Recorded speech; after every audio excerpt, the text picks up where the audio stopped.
in the color Flirting with Danger. Do you want to flirt with danger? Win it!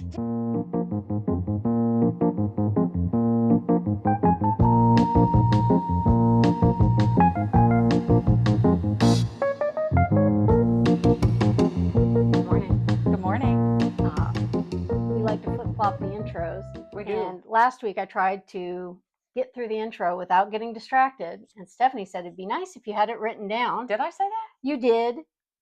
You did. I mean, okay. And I did have it written down, but we're still distracted. So, Stephanie, I challenge you. Extemporaneously read. It's like a radio broadcast competition in old speech and debate. Yeah. Or in the middle school. Yeah. I did want to be a radio broadcaster. Anywho, yeah. Welcome to episode 6. Yes. Of Too Many Squirrels. Stephanie, Alex, right? Stephanie, Alex. We are colleagues turned friends who bonded over chaos and crafts. Every 2 weeks-ish, we come together and discuss crafts, our projects, works in progress, and anything else that happens to catch our attention or our fancy, as one would say. I am a hobby hoe, self-professed. There are a group of us online, and Alex is a knitter who does tinker with other things. She's craftier than she thinks. She's not just a one-woman knit or whatever, knit, whatever. Yeah. Yes. So today we are discussing crafting for crafts. No, crafting for our crafts. Crafting for our. Well, I do both. I crafted for other people's crafts too. Well, yeah, that's the point. So yes, crafting about crafting. Things. A round of applause. 2 snaps. Sorry. Little men on you film. did the intro. I did the intro. I think we are very proud of you for getting through that without diverging. Adding too many things. Because we do get distracted by the squirrels, and we bonded over chaos, and we are the chaos. So so we like change, but we don't like change. So because you did the intro, yes, I'm starting today. And Amen. Before we start, there was one other thing that we really needed to talk about. Silly season is in. It's in. So it's you happening. Say silly season, and I think of Christmas. Well, summer is really silly season too, especially around work, because everybody's going on vacation. That's not silly though. That's important. No, but that's why we call Christmas silly season. Because it's my boss who calls everything silly season because routine gets dismantled. Hey, listen, it catches. It's alliterative. Alex appreciates alliteration all day. Yeah. I do. So yes, especially when we eschew all things, everything, or something. Oh, I've almost had it. Anyway, go ahead. Eschew everything. Eschew everything ethereal. Yeah.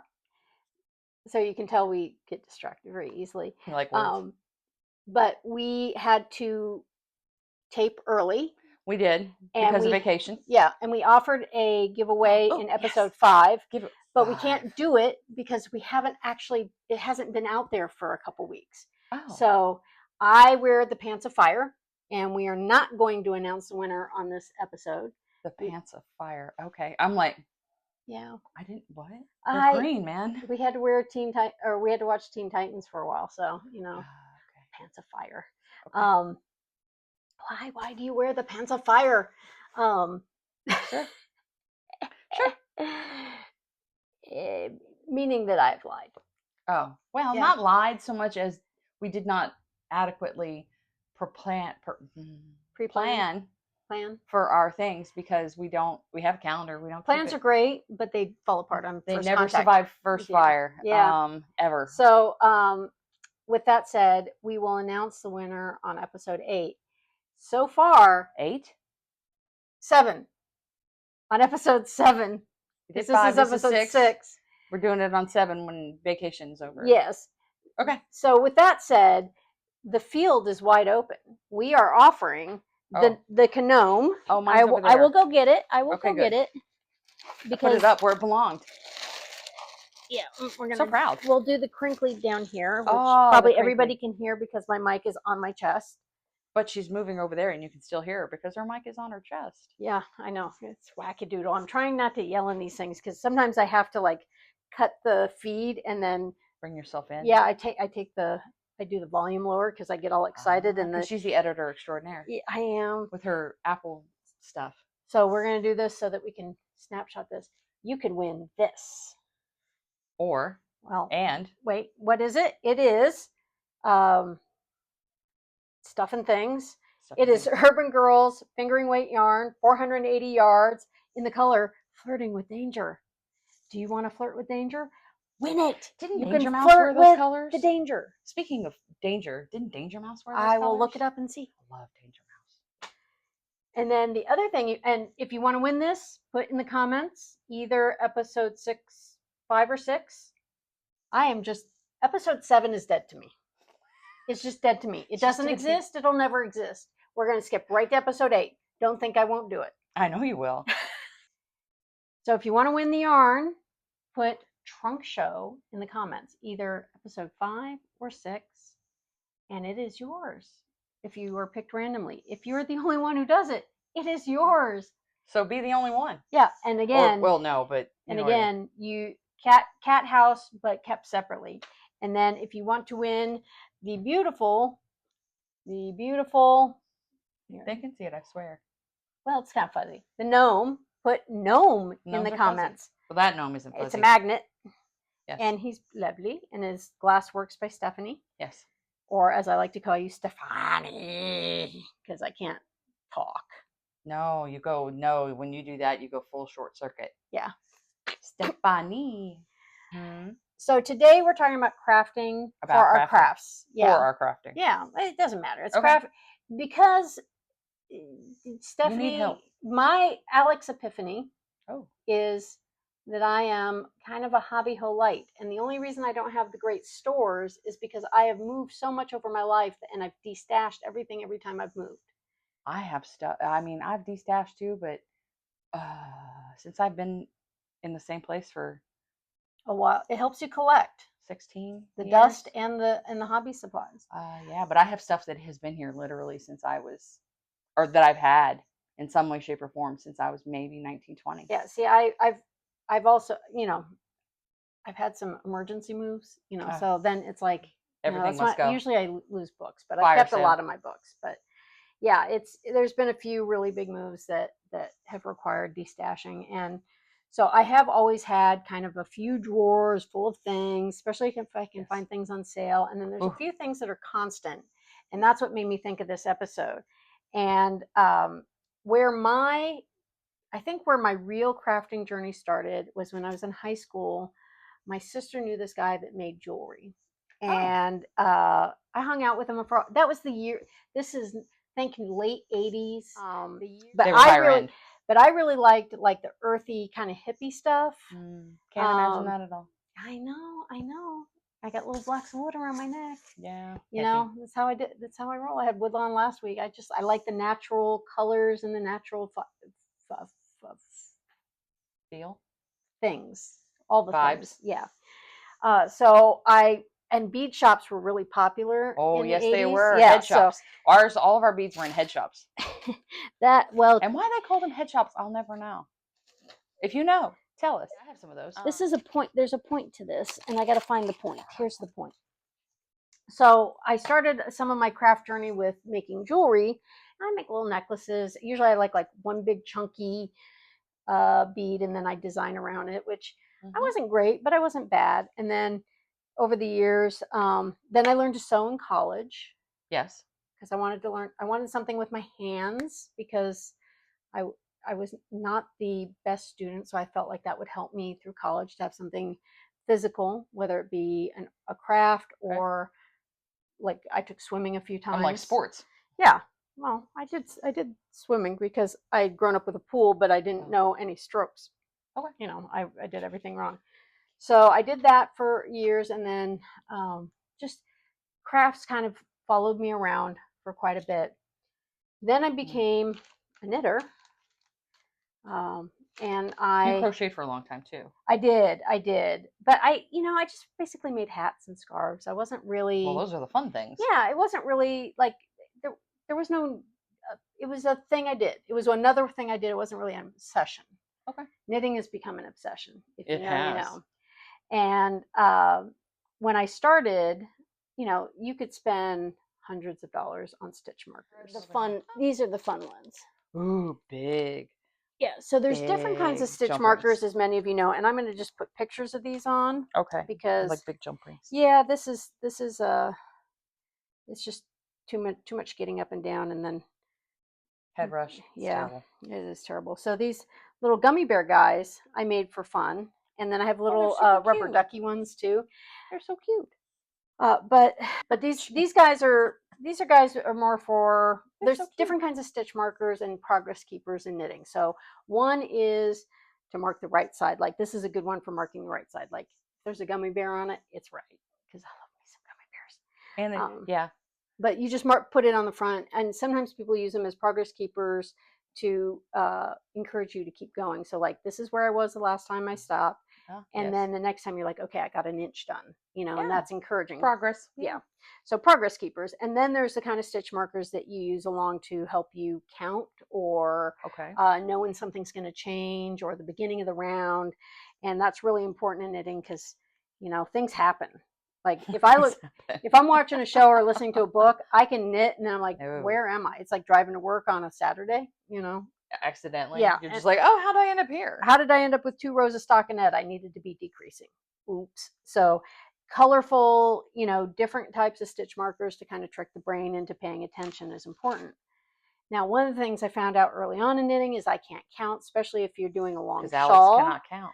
Alex cannot count on Instagram and Ravelry. If you're doing a very long shawl with a cast on of, let's say, 180 stitches. This. You went out like this. Yeah, I was going as far as I can because I got little short T-Rex arms.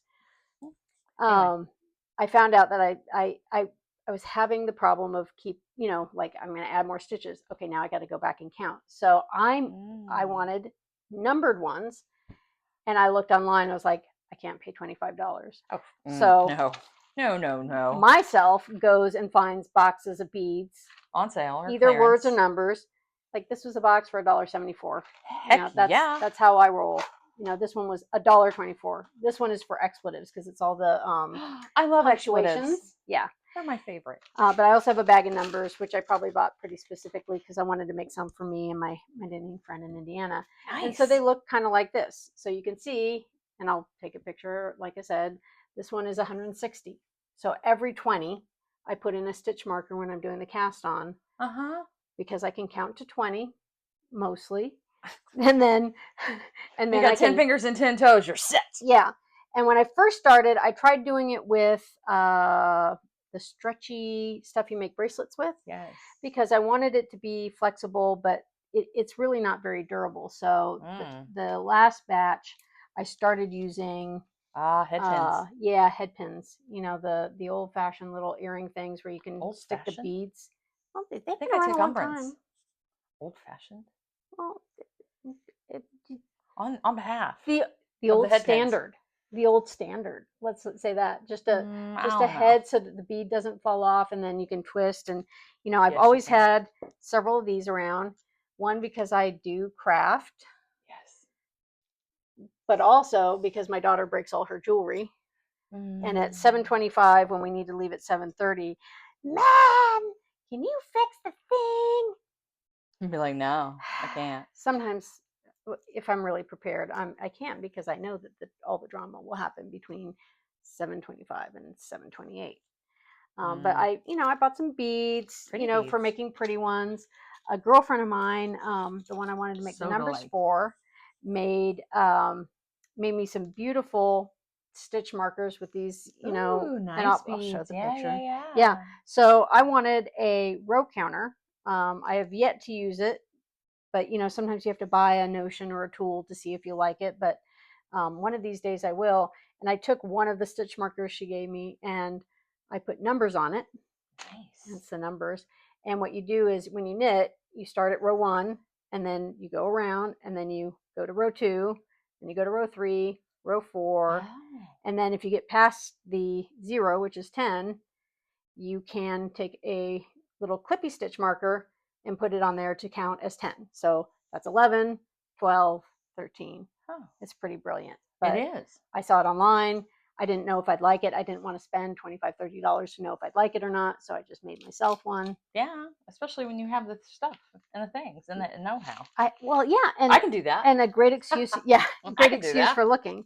Now, some of the stitch markers, I like the, the big fat jump ring. Oh, I love a big fat jump ring. But sometimes you need to be able to remove them. So I like the earring hoops that are rounder because they go around more needles. Oh. For progress keepers, these are fine. So if I find these they're not quite round, they're more oval shaped. Yeah, whatever. So those are good for progress keepers or needles that are small enough for it to go on. Fair. And then there's 2 types of pins that I like to use. Depends on the beads and things I'm using. Fair. But the head pin is pretty much my favorite, and I usually will put a little bead below the number and then the number, or because I run out of numbers, especially the number 1, I will just spell it out with the letter ones I have. Oh. O-N-E. Yeah. One. Did I spell that right? You did. Okay. You did. And then the other is the, the old-timey round pin, the old standard round pin, which one can hang something from if so desired, but I find the flat pins are best. And then one must also have some smaller jump rings because invariably the big jump ring is going to go this way. And then you need to go this way so that something like that. Your thing bob will hang correctly. We're only doing technical terms today. Yeah, only technical terms. Yeah. So I like to make stitch markers for myself and friends, and sometimes they're fun. The key, sometimes I'll find some charms that I like, but I want them to be small. I want them to be light, and I don't want them to be very pokey. Oh. They cannot be pokey because yarn does not like pokey. Yarn, well, to be pokey, you have to be pokey to do the yarn. Yes. The knitting. That is the strategic pokey. You do not need. I like it. The strategic pokey. You do not need red cell pokey. Is that like hokey pokey? Right. Like where does hokey pokey? You got. Put one foot in. You put the one foot out. Right. Actually, the stitches are actually. See, what she doesn't realize is I say things all the time that if she was paying attention, she would laugh. I did red cell pokey, and then I started singing the hokey pokey in my head, and I had to concentrate on making that joke. So for those of you who don't know, in the world of the DMV, what does the D stand for? Delaware, Maryland, Virginia. A red cell is the enemy. It's also, so red is the enemy, but you could also, red selling is red teaming. You're thinking of red teaming, but the red cell is the enemy. Red teaming is it's a discipline developed by the Army, which is not surprising to any academic. So if you're an academic, you'll be like, well, duh. But it's the use of logic and defeating tropes and things. So like defeating straw man arguments and, really understanding using kind of outside logic to understand problems instead of just going along with the same ideas that kind of groupthink. Okay. And then important tools, which I will show in pictures because that's just too much trouble. A pair of pliers with 2 round things because that's good for twisting the wire. It is.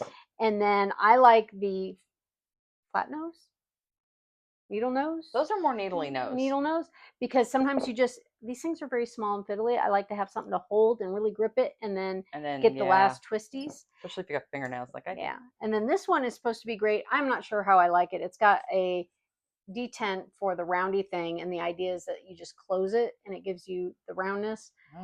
I might need to watch a video because that's weird. I don't have that one. I saw it online and I thought I would try it because I was doing a lot of this. So that is a craft that I do to help me with my other craft. Yes. Okay. Now, one of the crafts that I brought that I do to help me with my other crafts, we have talked about several times, but I brought more examples. Good. To show the true lineage. I need some water. It's dry. Yeah, have some water. Let's see. So the first bag I made to replicate the hedgehog bag was the woodland creatures. Yes. It is the drawstring. Yeah, it's literally an exact replica, and you can see I did a really crappy job sewing. I missed some spots. I was learning how to do the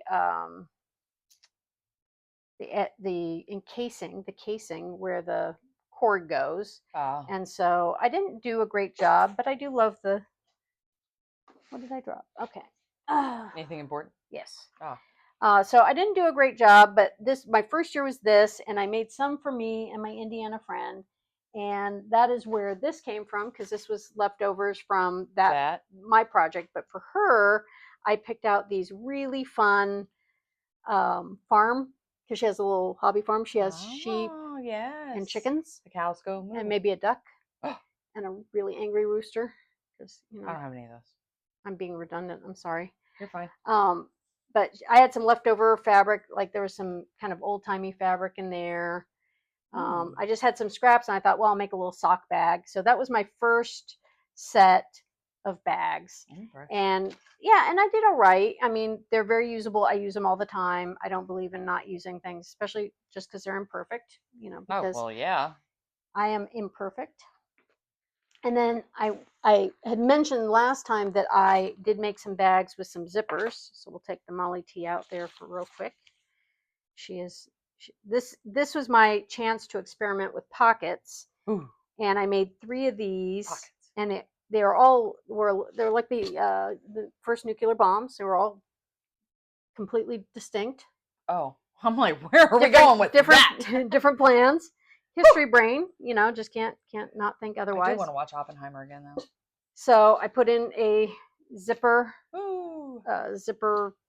pocket. Yep, I've done zippers for dresses and things, but I don't think I ever did a zipper pocket. And then I did some little like just dump things in there, including a pen one, because nobody wants the pokey pen with your knitting that only likes a strategic poking. That's true. And I also experimented with more little eyelets to see if I like that. I need to learn to work an eyelet thing. And then I also got some of these giant safety pins to hang stuff so on. Yeah, so it was kind of like, what will I use? Will I use the eyelets? Will I use this? I had some dyeing, like little canvas bags, so I used the handles because I wanted to make it easy for myself because this was still an experiment. I actually made bias tape this time with the fabric. Wow. And you can see much better job.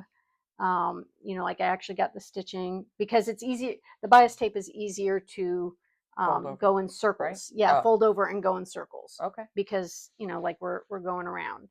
And so this was a 2.0, much better than 1.0. Nice.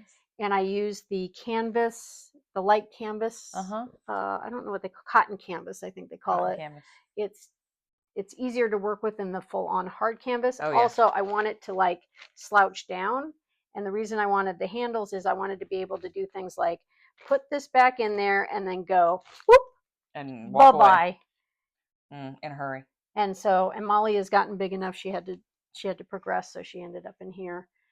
But with the new kittens, I have to use the drawstring because I bet they are super special. Well, yeah, they're kitties. And then I've got 2 more things, and then it's going to be Stephanie's turn. I know I'm doing the chatty this week. Now, in the 80s and early 90s, I love scrunchies. Oh, yeah. Well, yeah. I was making my own clothes, and I could make matching scrunchies. Oh. And that hit. Super precious. Okay. Oh, yeah. It was precious on many levels because then I also wasn't wasting all that fabric that was cut out around, Okay. Yeah, because we know we like some reuse, recycle. That's true. And in order to make a scrunchie, generally it was make a tube and leave a little hole and then move the elastic in and scrunch it up and then knot it and sew it. Okay. Just a couple little stitches. My own scrunchies. Well, some people make scrunchies off of a hair rubber band. Yeah. I do not like that. Why not? Because those rubber bands die. Oh. And I'll tell you, my scrunchies, I would just take the little stitches out when the rubber band died, and I'd cut the thing and then redo it. But you can't do that with a rubber band, like a hair rubber band. I mean, you can. You just cut it. You cut into it. You cut it, and then you do the way it's else. constructed, Okay. I wanted it easy. Yeah. So there's different ways of creating things to run, whether it be like a cord for a hoodie or elastic band or whatever, and I liked none of them. Okay. One is a not a paper clip, safety pin.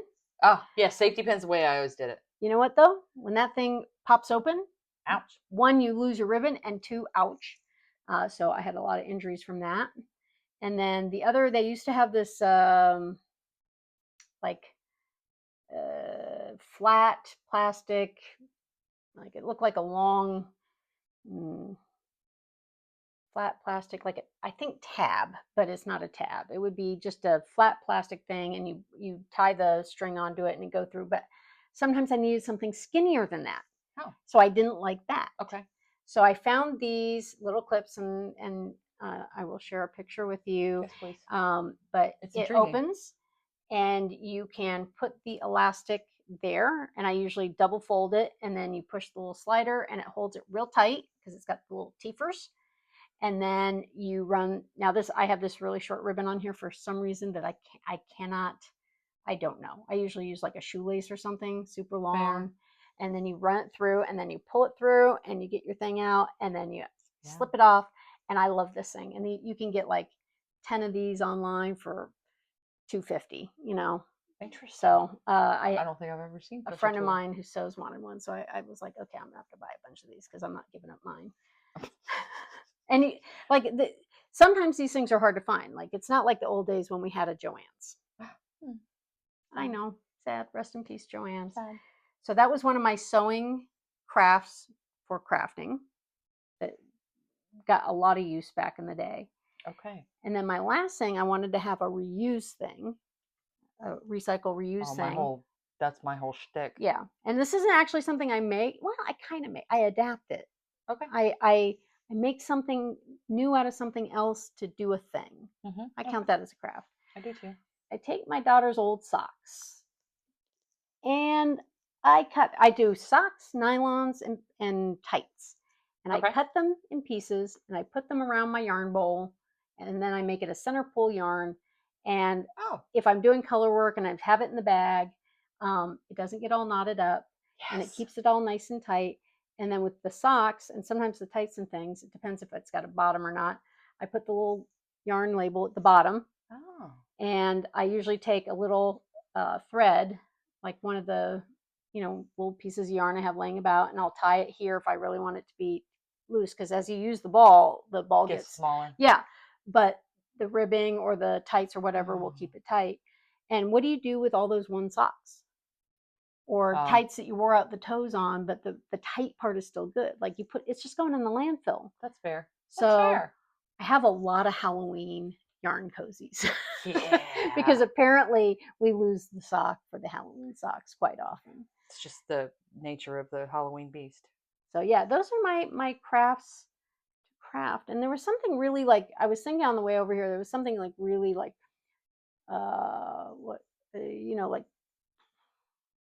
like mind not blowing, but like, when it's like significant, like it had some meaning to me, and I was going to share it. Don't remember what it'll come back around someday. Bye. See you later. By the time you start editing, you'll think of it. Yeah, so maybe the words will come up. Maybe I'll pop in. So yeah, those are my little crafts for the crafting. Craft for the crafting. Okay. Well, shall we pause for one moment? Back. Anyway, Stephanie, what do you got? What do I have? So I was showing off my stuff, and apparently we have a similar thing. So I do a crossover because I couldn't remember the name of it. So I make some of my own crafting stuff for my tools for my stuff, because I really went deep thinking about this, because I was just like, well, and I went down the reuse path because I reuse a lot of things, or upcycle, recycle, whatever. That's what you do. But then I was trying to think specifically about crafting. Of course, I have my Glowforge, I have my Cricut. The most thing that I have used for other crafts has been the Glowforge. But then I got to really like, well, is that just using a tool to make other tools? And I went to a bad place. I think about your Glowforge a lot. And I sometimes think about your Cricut. Too. Yeah, I think, people do. I wonder if Stephanie can help me make a thing. And then I think, I don't want to bother her. And then I'm like, yes, I want to bother her. As long as you give me a good source file, I have learned that. Yeah. Oh, anyway, so there are things that Glowforge, like when they first give you the stuff and tell you to do it, you make a measuring tool thing. It's like your first practice cut, which I don't have an example of. But I have found a lot of other people that have made files for helpful things. And and this is one of them. I will have Alex take a better picture, but you will be able to see on the side here about it's minus 0.5, 0.25. So you have to focus the laser, and sometimes what you have sitting on the bed is too tall, so you have to take the bed out. Well, then you take a few of these and put a magnet in there so it will stay put, but then take tongue depressors or some sort of other something to hook it to other, so you can sit like a plaque in there or something that is thicker. Is Because that like how we put a tile below the tripod? yeah, a tile under the tripod. There's a Exactly. tile below the tripod. So I use this one a lot. It probably needs to be glued because a It minute looks ago like I a was fidgeting. crate. It does look like a crate, but I need to glue it because I've been fidgeting. So that's a good one. Uh, I have used a lot. So one of the things I came across somewhere, and I don't have the actual things, but I have the thing I cut it out of, was to make, oh God, what What are are those those called? shapes? So these are picture hangers with the teeth, Oh, and you glue them yeah, together. yeah. And I couldn't remember the name of them, but different kinds of picture hangers. So I have cut them out in various things. So you can make frames and things, pictures out of things that weren't Yeah, you can like just they don't glue have them a on. hanger. Yeah. So you glue these two pieces together, right? Because it'll leave you some room back Mhm. behind the thing, and then you glue it to whatever you want to hang up. Usually other, Glowforge stuff. So that Alex was has helpful. got projects in mind. Oh, goody. So there was that. Other things that other people have made that because I don't necessarily do the 3D printing. But of course, if you go anywhere on Etsy, right, you can find files for things you can buy. We have Bird Buddy, that bird camera thing, and lots of third-party market things, off-party market, whatever, to make your Bird Buddy better, make your holders for your Bird Buddy. But one of the things I found there, and again, we'll show a better picture, are for the Glowforge thing. It's like a honeycomb that you put these things in the honeycomb so it keeps your project in place, or if you're making like a jig. So you can just keep putting things in there and putting them in because they will slide all over the place. So I bought some of those off of Etsy because they were 3D printed, which reminds me, something else that I really have to turn to the 3D printing market for is my rock tumbler. And you have the little... yes, she has a rock tumbler. I do. I had to turn it off so we could record. If you've watched one episode, you're not surprised. No. But they had these little things that you could glue it, and it keeps the rock tumbler away from the edge, right? So you're spinning it and keeps it. But somebody 3D prints those because they get wore down over time, especially when you leave them for weeks and weeks at a time. So I found those, and that's the only way I can find them now is 3D printing. Replacement parts for things are really hard. Like I have a Yeti cooler that I love, but it's got a little drain spout, and it disappeared at some point and makes it unusable because you can't put an undrained spout, clogged up, words are hard, cooler in your car with ice. And I tried to find one, and everybody was sold out, and I didn't want to buy it online because I would have had to pay as much for it as shipping. And so I ended up driving like way out into the country at some Ace Hardware. But it was not like these little, that's 3D printing is the way to go for some things. It really, really is. And now you know another 3D printer. And now I know another 3D printer because I have all kinds of thoughts and ideas about 3D printing. Thingiverse. Check the Thingiverse. Yes, I have been all over Thingiverse because they will have SVG files to cut with the Glowforge and the Cricut, by the way.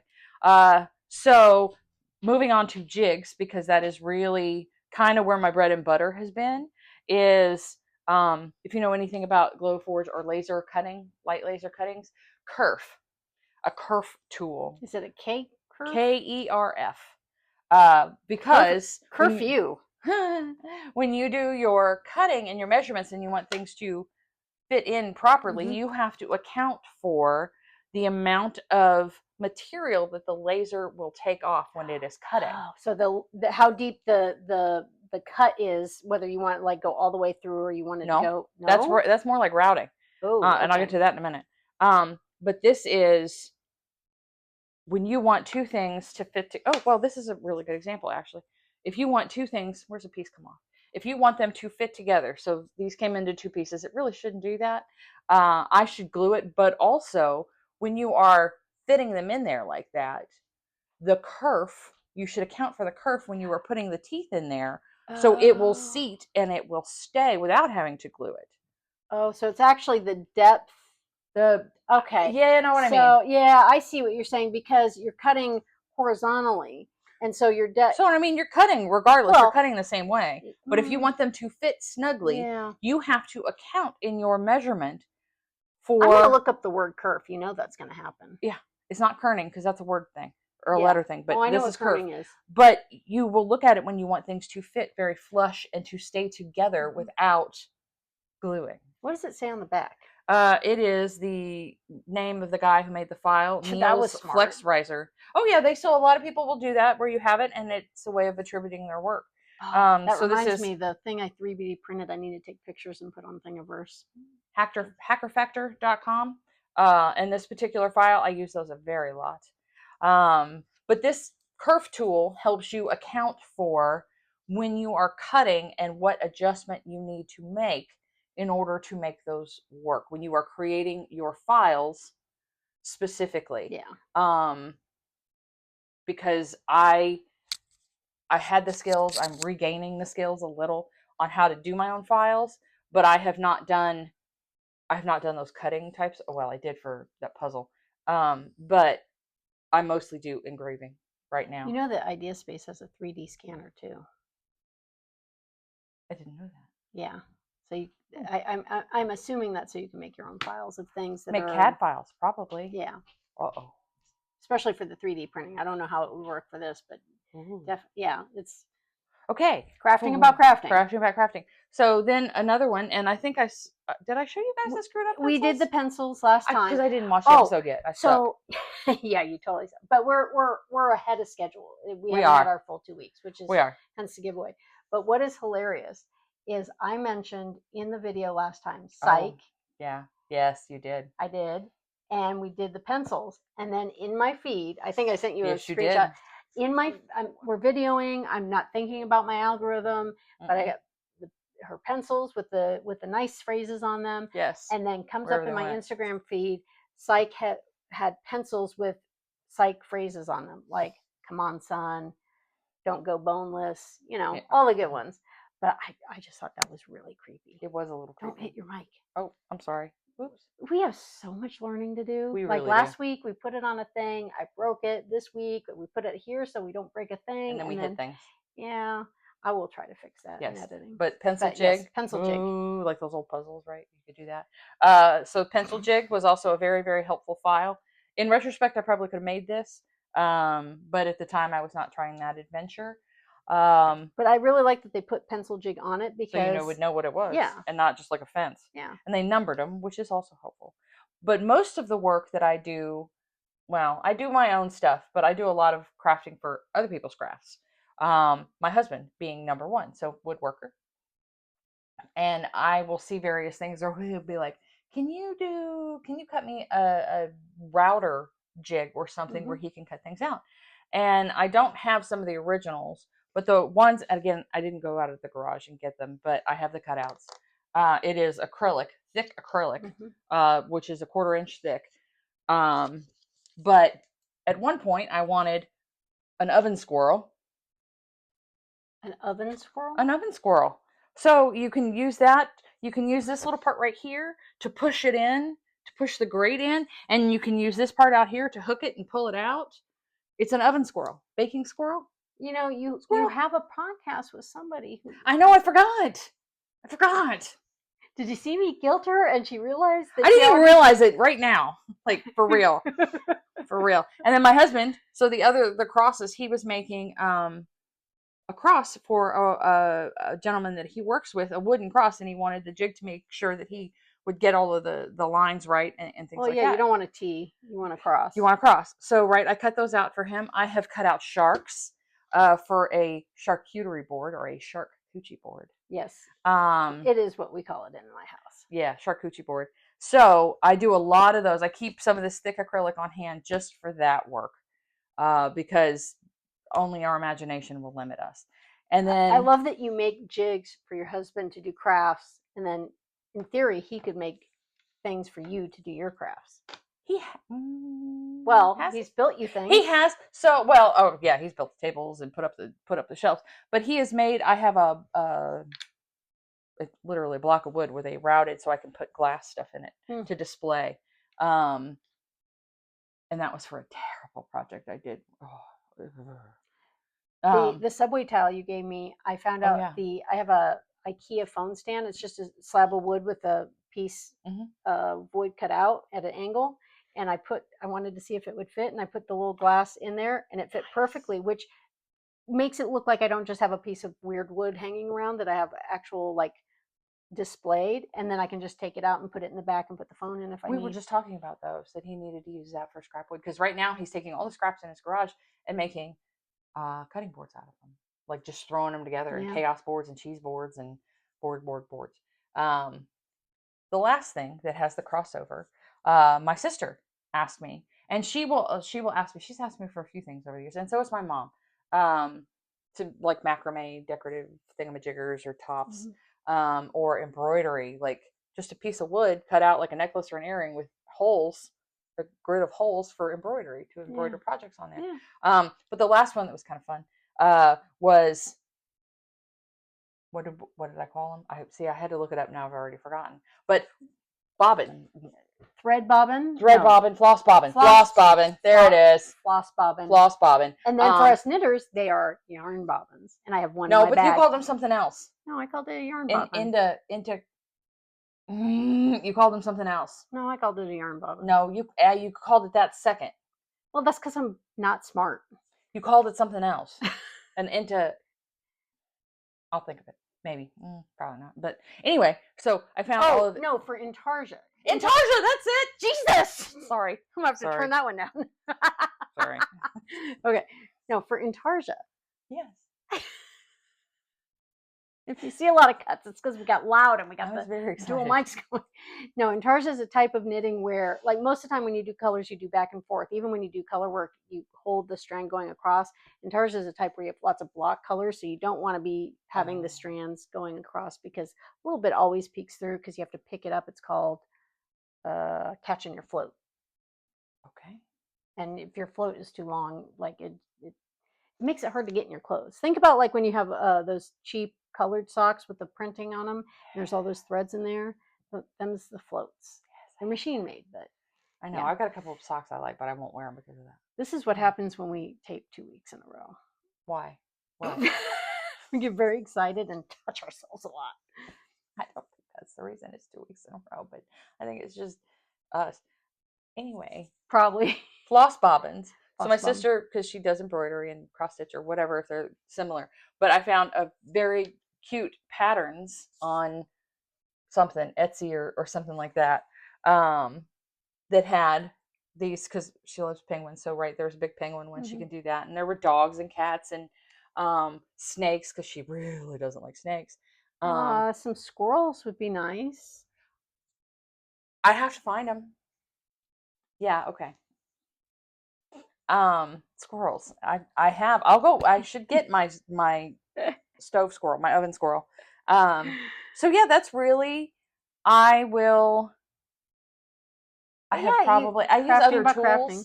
Well, while we're talking about your sister, can you hand me the small one, not the big one, the small one, because if you watched at least 2 episodes, we've probably mentioned this because it makes me laugh. Her sister makes crushed velvet nuts. Bur oak nuts. They're real bur oaks. I swear. The other side. So this part. See, I told you it's the top of your phone. Where's the top of your phone? I don't know. It's sideways. But yeah, so there's the crushed velvet, and there's the acorn bur oak, hat. and you shake it, and you can hear the nut inside of it. And she does. She will send out my family, and everybody will go bur oak hunting, and she has trays and trays and trays. Did she do any of her own acquisitions? Because you were out hunting for crushed velvet too. Well, she does, but you can't find it. Like I put bolos on my phone all the time and be like, bolo, golf balls. That's what I want now is golf balls, free or very cheap golf balls. So I boloed that, and I'll see them in a week, and we'll see. You work in a building full of old guys at golf. Yeah, I don't talk to them. I know. I got to talk to them anyway. I think the last 2 that I know retired. Then again, the avid golfer that I do know sits right next to me. I'll have to ask him. I don't Not know. the tall one. Yeah, the tall one. Oh, I didn't know he golfed. Oh, he's an insane golfer. We Yeah. Like they went Does he have to get extra long golf clubs because he's so tall? These are the questions I would ask, I and don't know. I may ask. But he and his wife were both. They went to the Open, wherever it was. I forget. Go sports ball. The big. Broke nut because that was in my car, and I had to have my car. I was in my car, so I remembered that. And then I was in my closet yesterday, and I'm like, oh look, that thing that I keep talking about is there. So I got it out to make sure. And I this shoot is Alex. totally a squirrel. This is totally a squirrel. We're just squirreling. But this is a nut bag. My sister made a nut bag, and of course she giggled. And we were having a full-blown nut episode. But my sister made this bag several years ago. You know what you just said, right? Nut bag? Full-blown nut episode. It's a squirrel podcast. It's fine. But the whole point of this is, obviously, you notice something's a little strange here. You take the long part, you throw it through there to make it carryable, and it will puff out kind of like a nut. Which is the closing, and you can just put it on your little arm. And you can put it on your little wrist and go. It looks very useful. It might have been. I never have used it. But I kept it because I like keeping things that other people make and give to me, right? Or But she does a lot of these, right? She used to. I think they still have some around because she does craft shows, or a craft show. I think they may have sold one. Everything has its time, and it's not always when you want it to be. She should do, if she did this for knitting shows, she could, if she thought about knitters bags, she could probably do very well because she does nice work. Well, hopefully she's listening, and I'll see her, so I'll tell her. Go to knitting shows. Knitting shows. Or places where they have knitters. Well, you would think knitters would be almost anywhere, but anyway. But maybe you just need to market it to them. Follow back. Because I could put a ball of yarn in there and make socks. You could. It's the walking socks that you were astonished by. Oh, yeah, I forgot to mention I also drop a lot of stitches doing that. So anyway, just squirrels coming back around. Yep. We come back around. So I believe that is the biggest crafts I do about crafting. I always look around and I'm like, well, what else? But it's mostly reusing or recycling or repurposing. A lot of repurposing. So this is a short episode because we have what my boss refers to as silly season. It's not a short episode. It's just, well, I'm going to cut out a little bit because you're going to have to cut out a little bit. We got a little ridiculous. We did get a lot ridiculous, and I got really loud. It really happens. Wow, and she my lizard brain went off. My fight or flight instinct. That's true. You did hop backward. When she comes to my desk, she says, "I am approaching slowly." Yes. At some point, you're going to say, "The sun's going down, getting real low."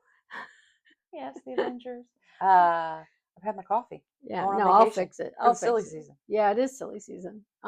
Because you've got vacation, and then I'm going to have vacation, and somewhere in there, I'm going to do my my side squirrel quest, and we're going to give some things away. But we need people to comment. Yes, we got to comment. You can just not just to correct our spelling. I think he may have commented again. I think that's what he said. Oh, he did, and I went right back at him. Oh, cool. Okay, he said the wood speaks to me, and I said, indeed. There was because we went to a wood place yesterday, so there was a lot of wood. Double entendres. I called him Mr. Wood when I came in. Yeah. So, but no, not far off. We are, if you liked it, if you had a good time, just hit squirrel. We're not the boss of you. You don't have. We're not the boss. Wow. We can be found on Instagram at AlexCannotCount. Stephanie can do that. And I can be found on Ravelry at AlexCannotCount. And YouTube on AlexCannotCount. Yes. And that's pretty much who I am now, is the non-counting historian. Math is bad. Oh wait, that's redundant. Historians don't like math. We just don't. But they have to account for years and stuff. So they like some maths. No, we have notes. And genealogy. We have notes. We take notes. We put the words on the paper. But you number the notes? Not really. Bibliography. Or not bibliography, but the notes that, like if you do it, what's that? Footnotes. Editors help us with that, and software helps us with that. We don't have to actually do any numbering. Yes, our AI overlords. Yes, just let it. Dementia is real. Yeah, and they've proven that crafting, especially if you can cross the left to right, it can reduce your risk of dementia from anywhere from 10 to 50%, I think is the number. 30 is about the range. I think we need to have a list, left and right brain crafts. Well, no, it's just using your hands. Like when you're pulling things and doing things, or you're knitting, or I thought you meant like left and crossing the no, divide. No, the divide with your hands. Oh. I don't know how that works. That's the amazing part of our biological systems, and why we cannot give them up for AI. We need to keep them functioning. More things to do. Stephanie, I'm going to leave this in. You are always more work for me. Oh. I try. Don't touch your mic. It'll be fine. Don't touch your mic. You're looking. See, now the Gen X in me wants to pick it up and throw it. And be like, fine. That's why I said you don't have to give us a like or a subscribe, because if you told me to do it, I'd be like, no thanks. We're not the boss of you. You can do whatever you want. But if you have a kind heart and you want to help us with the evil AI overlords and its algorithms, we need these things. It's just a tool. The tool inherently itself is not evil. We're so babbling. So thanks for coming. We are babbling. We're really glad you came to visit with us. Very much so. And that you made it this far. Yeah. And it may not be this far, because I may cut all that crap out. I might be in a mood. You never know. You never know. I'll just keep the best part. But you don't even have to do it in like a rush, because I don't. Season. I have that time. But you do have time. Win stuff from us, and we'd love to see you for episode 8, because episode 7 is dead to me. Okay. We will deal with the fear of the number 7 later. I'm sure there's a phobia for that. Oh, absolutely. Because there's one for 13. I don't like clowns, by the way. You really don't? No clowns ever. Not good clowns, not bad clowns. No clowns. So putting a clown costume on your desk, Goose, would not be a good idea. It would be a very bad idea, because I would come running. Crap. You know, if you ever feel like putting a clown on my desk, Goose, a clown costume on my desk, Goose, you go right ahead. Okay, I can smell manipulation, right? Like, that's just trying to be like, I'll get in the van, but you show me the candy first, right? Right. Like, better be good candy. Better be full-size bars. I don't want none of that fun-size crap. We do not condone kidnapping. I hate to tell you that we say a lot of things that we have to tell you we do not condone. Like every episode, there is something we do not condone. Human trafficking. Face eating, child labor. We should keep a list. We just need to watch all the episodes. You'll see the list. It's bad. Well, I mean, I know, but then you got to remember, we're not horrible humans. There are way horrible humans than us. We don't even have bad mouths. Undisciplined that is subjective. mouths. It's subjective, and it doesn't require discipline. It is being human. We are human. Yes, we are. I will defend us until our dying breaths. Have a great rest of your summer. I hope that your children will go to school soon. Come back for number 8. Come back for number 8. Pseudo 7. If you feel like it. Pseudo 7. Yeah. Sorry, it's dead to you. It is dead to me. Auf Wiedersehen.